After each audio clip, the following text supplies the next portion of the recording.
There may be cases when you need to limit the network bandwidth in Linux. In this video, you will learn how to limit the network bandwidth in Linux globally and application specifically with two simple programs, Wondershaper and Trickle. Let's get started.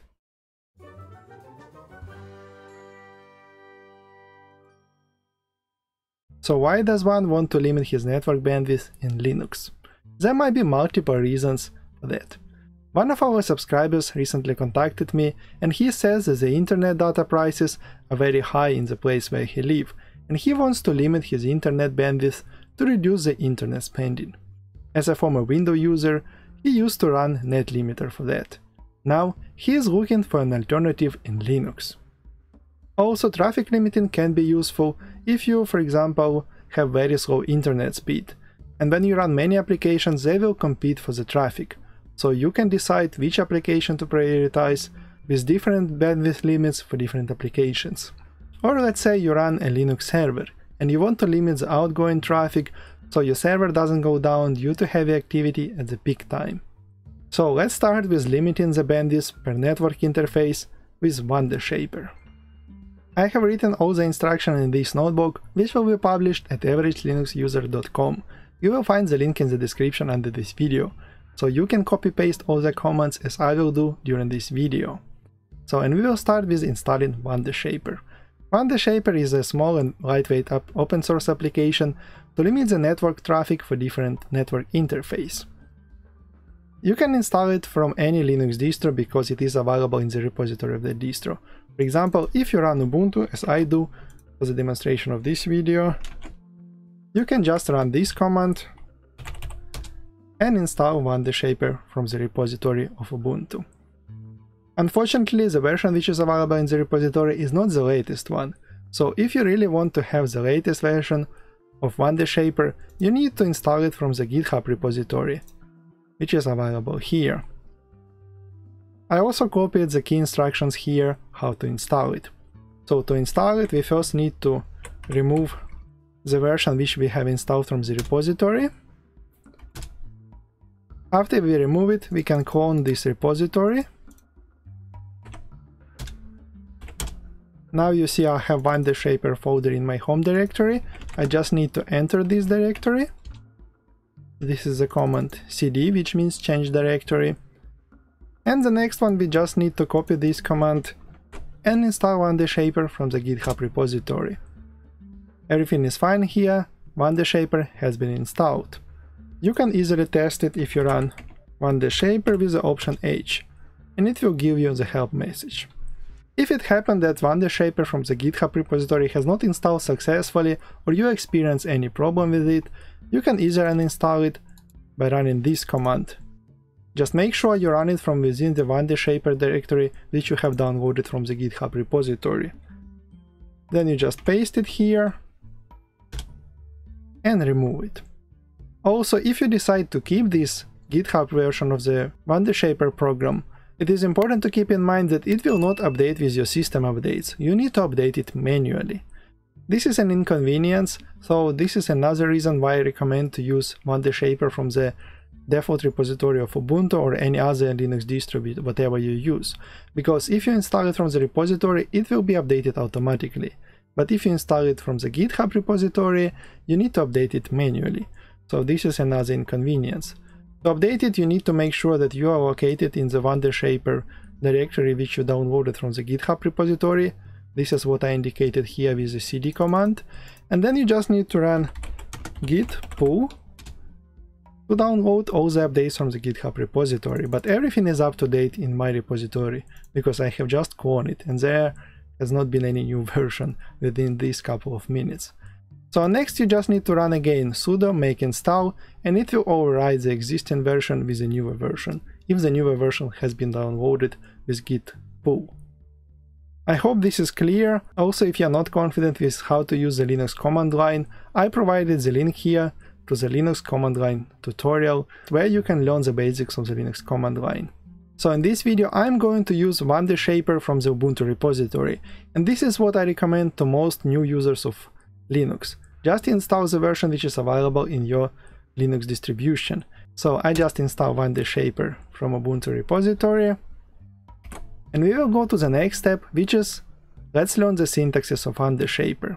You can get the information about how to use Wondershaper and what options are available with the man command. You just type man Wondershaper, and here you will be presented with all the information you need to run this program. You can see how you write different options here and what they mean. This is very useful. And if you want to leave this man page, you just need to press the letter Q on your keyboard. So there are two possibilities of how to use Wondershaper. One is you just give the command Wondershaper and you list in a sequence the interface of your network, download speed and upload speed. But if you use a more recent version of Wondershaper, for example if you use a GitHub version of Wondershaper, you may also need to provide these options, option A, D and U. But as you can see from the Wondershaper version which is installed in Ubuntu, I don't need to use these options. I only need to provide it in this format.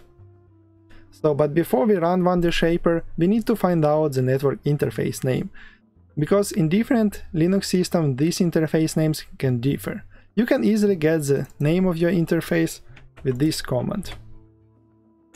So, and here you can see this is my wired network interface. If you have Wi-Fi interface, you will also find it here. The easiest way to find it, if you look at the IP address, this is your private IP address, and then you find the network interface name here. On some systems, especially on older Linux systems, you may also need to run ifconfig command, which basically gives the same information as you can see here. So this is my network interface, and you can see that this is Ethernet interface. Again, if you also have Wi-Fi card and it's working, you will also find it here. So now we know the network interface name. So we just need to run Wondershaper with these settings. This is what I have provided here. So I will run Wondershapers with administrative privileges. This is the sudo command, the command. Then this is the interface name, here it is. And here it is, you can see. And I provide the download and upload speed. In my case, the download speed will be 6 MB per second and upload will be 1 MB per second. So after I have executed this command, I can test if the settings have been applied. There are many ways you can do this test. I usually use just speed test website. So this is just one of the ways you can test your network speed. If you know better option, please leave it in the comment section under this video or under the website article. So if I click go,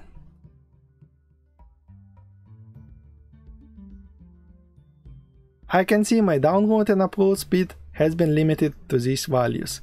The download speed is a little bit less than we requested, but I think it's normal. Now let's see what happens if we remove these speed limits, which can be done with the command clear. So we just copy this command. So we run sudo Wondershaper clear and we provide the interface name from which we want to clear any bandwidth limits. So everything has been cleared now. Let's run the speed test again. So this is my internet speed without any limits. As you can see, the difference is huge. So this tells us that Wondershaper does work, which is great. But when you execute Wondershaper from the command line like we have done before and you reboot your system, all the settings will be reset and you won't have any bandwidth limits on your system persistently. But you can easily configure Wondershaper to have persistent bandwidth limits in your system. To do that, you need to create Wondershaper config file, which is located in the systemd directory. You open this file with nano, and then you just need to paste this config information. Again, here you provide the name of your interface. This is my name interface, your name might be different. Then you provide the download speed and upload speed. Ctrl O to save the changes and Ctrl X to exit nano editor. After you have created Wondershaper config file, you also need to create systemd service file, which is again the command is provided in the article on averagelinuxuser.com. So, actually, I have the service file saved from my tests, but basically it contains the same information as here in this article. Again, we press Ctrl O, Enter to save the changes, and Ctrl X to exit nano editor. Also keep in mind here when you write this execute start and execute stop command, you need to write it in the format as it is done for your version of Wondershaper. In my case, I don't need to use any option names because I use a little bit older version of Wondershaper. But if you use the Wondershaper from GitHub repository, you may need to provide the option names as specified here. So you just need to copy these two lines and paste them here instead of these two lines. I hope it's clear. So make sure you pay attention to every detail here. Just go slowly through this article and follow the instructions. So now when we have created a configuration file for Wondershaper where we defined upload and download speed and the interface name, and we also have created a Wondershaper systemd service, we just need to enable it, which can be done with the command enable now wondershaper.service. So it is enabled now. You can run the test again to make sure it works. And you can also run this test after you reboot your system. I'm not going to do it just to save time, but believe me, you will see that it works persistently. I have tested it on Ubuntu 21.04.3 and it works smoothly. So great, as you can see, now the download speed is almost 6 megabit per second and upload speed is almost 1 megabit per second, which is exactly what we set in our Wondershaper config file here. So everything is fine here. Just in case that you don't need Wondershaper on your system anymore, you can simply disable it by running the systemctl command with the option disable. Here we have run it as enable, and if you run it as disable, this service will be disabled and Wondershaper will not automatically start after the reboot. But there may be cases when you need to limit network bandwidth per application specifically. This is what can be done with the application which is called Trickle. Trickle is a lightweight and open source application which is available in all Linux distributions. You can install it from your Linux distribution repository. For example, if you run Ubuntu, as I do in this video, you just need to run this command. And Trickle will be installed on your system. You can easily test if the installation works successfully by running the command trickle with the option help. And you will see all the available options of this program and how to use it. You can also get more information if you run trickle with the command man.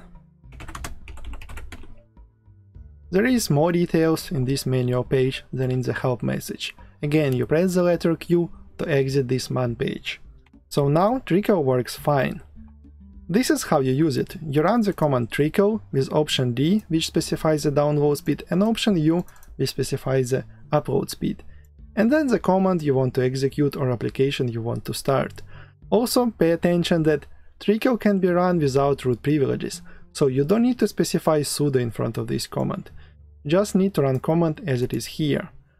For example, if I copy it and paste here, I will limit the download and upload speed for my Firefox. You can also specify only one option. For example, you can limit the download speed, but you don't limit the upload speed for Firefox, as in this example. Similarly, you can run trickle with download limit with other commands like wget. If you want to download, for example, Ubuntu ISO, and you don't want to take this wget command all the traffic of your system if your internet's slow, for example, you can limit the download speed so the wget command will not occupy all the bandwidth of your system. So let me close Firefox and start the Firefox with download and upload limits. Okay.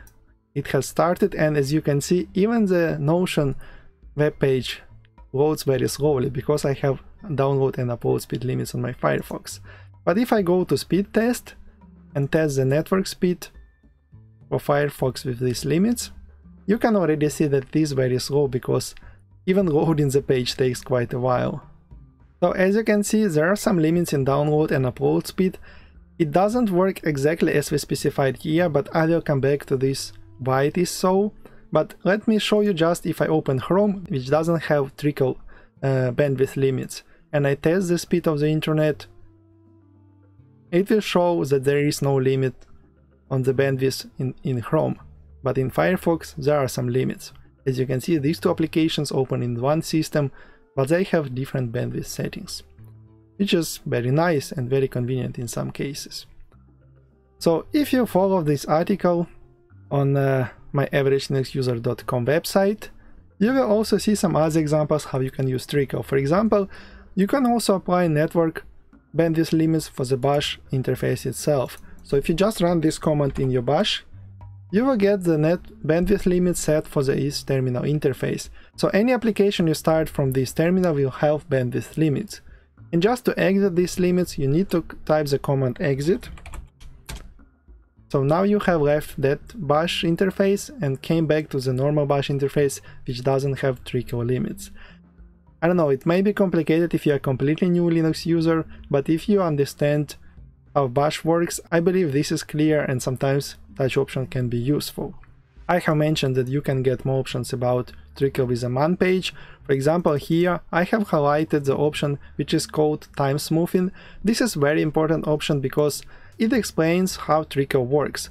Basically, it doesn't limit your bandwidth constantly, it kind of gives a delay to the request from different applications, and you can define this delay. For example, if you define smaller values, they're usually very useful for interactive applications, such as Firefox, for example. So one of the reasons why we get this download and upload speed different from what we specified, this was because the traffic was happening in spikes, and these spikes could be high, but if you use the smoothing value, the total smoothing will result in a smaller value. I don't know, maybe this is complicated, but just keep in mind, if you run Firefox with this option T01, it will work much better. And you see, I've got a little bit more accurate download and upload speed when I set this T option. You can play around with this T option by ranging it from 0.1 to 1 and see what works best. Another way to test trickle is, for example, with a wget command. And if I run this wget command to download Ubuntu ISO with a traffic limit of 0.5 megabytes per second, you will see that my speed is limited. Here it is. Let me cancel it and do the same, but without trickle limits. Now, as you can see, the speed goes in 21, like 17 megabytes per second, while here it was in 500 kilobytes per second. So as you can see, trickle does the job. But similar to Wondershaper, when you run trickle from the command line, these settings do not stay persistent. If you want to apply trickle settings persistently, you need to use the help of the trickled daemon. So what you do for that? You can run the default settings you want to apply with trickled here, and then you need to specify how this bandwidth is shared between different applications which you want to run with trickle bandwidth limits. You can do it in the trickled config file. You open this file with the command nano. Here it is. It has some settings provided here, but they are commented out. So you can just remove these comments if you want to provide the settings for SSH and FTP, or you can provide the settings for your application. This is how it's done. You provide the application name, and then you say priority, time smoothing, and length smoothing. Again, you can read about what time smoothing and length smoothing does in the man page of trickle. As I mentioned before, time smoothing defines how you smooth these traffics. But the most important option here is probably priority. The priority defines which application has priority to get some bandwidth when there is a lot of load on your system. For example, the higher the number, the slower is priority. In this case, WW interface will have the highest priority, but FTP service will have the lowest priority. So you can just copy these settings and paste in this config file. Ctrl-O, enter to save the changes, and Ctrl-Exit to exit Nano editor. So now you just need to execute this command every time you start your system. And to do that, you need to add this command to your bashrc file or your profile file. If you want to apply these settings user specifically, for example for one user, you add it to bashrc. To do that, you type nano bashrc, you go to the very end of the file and paste it here. Ctrl-O to save the changes and Ctrl-Exit to nano. But if you want to apply these settings system-wide for all users, you need to type sudo etc profile. Oh, sorry, I forgot the nano command. Nano. So this is my profile file, and I just paste this command here. Ctrl O, enter to save the changes, and Ctrl exit to exit nano editor. So now I will have these settings persistent on my system. This is a little tricky because you need to play around with this time smoothing and length smoothing for different applications and the priority. So I find these settings a little bit complicated, especially for new Linux users. This is probably more useful for the server administrators, but if you run Linux on your desktop and you want to limit bandwidth for different applications, most of these applications probably will be graphical applications. And to limit the bandwidth for graphical applications, I recommend to set the limit specifically for different applications using their launchers. Usually you find the launcher file configuration in USR share applications, then there is application name .desktop file. For example, let me show you how you can set bandwidth limits for Firefox browser. Here is where it is located. What we're gonna do first, we will make a backup copy of our original config file. This is what I recommend to do every time you do any modification on your system. So this file will end with .backup. This is the original config file. You can always restore it if you do something wrong. Next, we will open the original config file and edit it. So here we need to find the line which starts with an exec equal. To do that, in nano you type Ctrl W and type the term which you are looking for. So here it is. As you see, this is the execution command which starts Firefox. What we need to do, we need to add our traffic limits in front of this command. So we will go here and paste this command. But there are 3 different execution commands in these Firefox settings. As you can see, one will start Firefox, another one will start Firefox with a new window, and also with a private window. So again, you press Ctrl W and search for execute term next. So here it is. We add our trickle command here as well. Ctrl W, search for execute again, and add our trickle command here as well. After we have done that, press Ctrl O, enter to save the changes, and Ctrl X to exit nano editor. Now we have edited Firefox launcher. So if we restart Firefox, it will have these bandwidth limits. As you can see, my Notion web page loads very slowly, but if I didn't have any limits, it would load instantly. You can always go to speed test and test if the settings have been applied, but just to make this video shorter, I will not do that. And if something goes wrong and you, let's say, break your desktop configuration file for Firefox and your Firefox doesn't start, you can always restore the backup copy. Here is a backup copy, and you restore it to the original one. So you just need to copy this command, paste, and restore the original file. So there won't be any limits for Firefox after you restore the original configuration file for this desktop launcher. So I hope this video was useful. Wondershaper and Trickle are very good applications. They are simple but very easy to configure.